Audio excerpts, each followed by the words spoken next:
I mean, think about it. We haven't even talked about cancer this entire phone call, right? And it's like Yeah. what I'm dealing with. And it's like, it's not even, it's like in the background.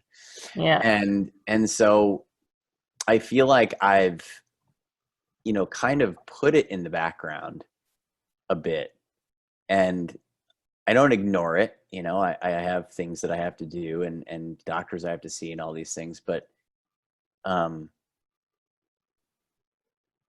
I know the cancer is a symptom. Like, I know in my heart it's a symptom. It's a symptom Yeah. of all these other things. It's not Yeah. it's not the root cause. Yeah. And that's why we never talk about the illness, Yeah. and the work that I do, regardless of what the diagnosis is, after we get the background, we really go back and see what has the body been holding on to, the body, mind, and heart been holding on to that has caused this buildup of toxic stress, toxic mental and emotional, sometimes spiritual stress in the body. Yeah, I never made the connection between the solar plexus and the throat until just then. That was a big ding because you're a, Joe Dispenza's work, and his, as he, as he talks, it's reprogramming the tension that you feel in your body. And so my meditations have been just a lot of just the energy coming from my heart and just lighting this up. Mm-hmm. And I think it's just asking me, I know it's asking me to kind of come out from under my shell and really believe in myself. And I have this it's almost like a scale right now between my throat and my solar plexus, right? And it's like, Mm-hmm. when the solar plexus is heavy, my throat goes up and I kind of hide myself. But when I have the confidence, it's like this teeter totter right now. And I've never really had that analogy. It just kind of came to me. Mm-hmm. And so the one thing that I've kind of allowed to happen is my solar plexus is like my barometer. I feel like it's actually something that's bringing me back to my practice over and over again. It's something that's motivating me and telling me, I'm still out of balance. Mm-hmm. So I've seen some good in the tension as well, meaning it's serving me to help heal me. Mm-hmm. But at the same time, I don't know if it's going to be a gradual, letting go, or just an explosion of energy that's just ready to come out.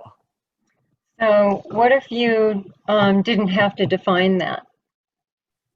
What if you didn't have to make it be one or the other? What if you just allowed it to unfold? Because the opposite of that is trying to control that again, right? Yes. I think you're making me realize how much in control I still think I need to be, and how I still am showing a lot of traits of being controlling. Mm-hmm. Yeah, and that's about, trying to make yourself feel safe. Yeah. And then again, as your childhood experience shows, that you don't even have to touch that wire, but energy can be transmitted and knock you off your feet. So Yes. things can happen in life unexpectedly that knock you off your feet that you have no control over.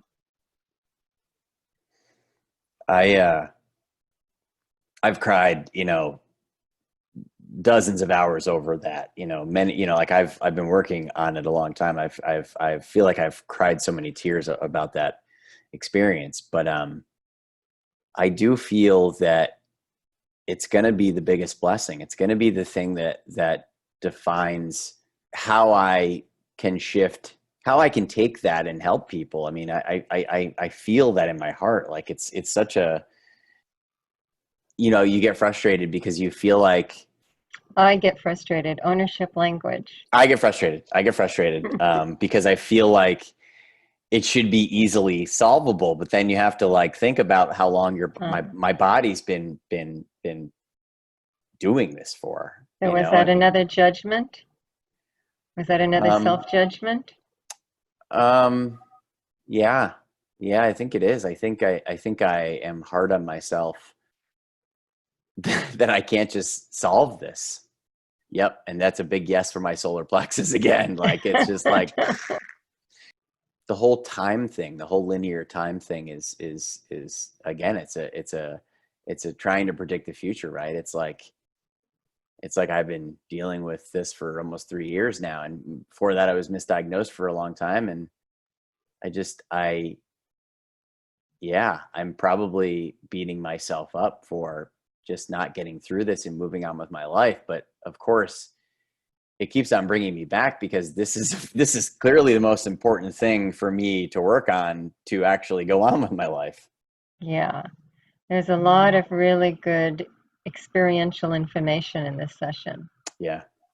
Good work. Awesome. Awesome. Or is it what you thought it might be, or? Yes. No, I mean, it's great. This is, listen, I believe so wholeheartedly in this work. And I think that me experiencing it more is allows me to kind of take a step back and say healing isn't an overnight thing. It's something we have to continuously work on and continuously tweak and continuously, adjust. Yeah. Yeah, you think about the years, the 30 years that you've been holding on to, that energy, that self-judgment, and the guilt and maybe the shame of, and the you know, misbelief that you cause others pain, Yeah. you know, Yeah. and um, and that was a process, and it got imprinted and reinforced by a really strong physical jolt, Yeah. Really. and yeah, and really scary, and so now this is the process of undoing that Yeah. and experiencing it with this, process like we did that allows you to go back and re-experience it in your mind, and to reflect on it with a new perspective, seeing new connections between the throat chakra, the solar plexus. Big So as time. you're doing Yeah. some writing, I'm sure more information is going to come forward, and we can go over that with Absolutely. and during the next process. Absolutely.